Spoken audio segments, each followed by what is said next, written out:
बोले परम पूज्य गुरु हंसदास बाबा की कंठी तो फांसी भय की तिलक भय तलवार सत्य नाम को मौरा भय की पी गए चतुर सुजान पी गए चतुर सुजान हो तो है सकल काल की जय हो तो है सकल काल की जय बारे बारे सब प्रेम से बोलो सत्य नाम साहेब बोले परम पूज्य गुरु हंसदास बाबा की जय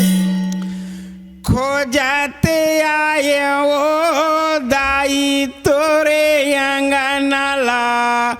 पूछाते आए वो माता तोरे अंगनाला को जाते आए हो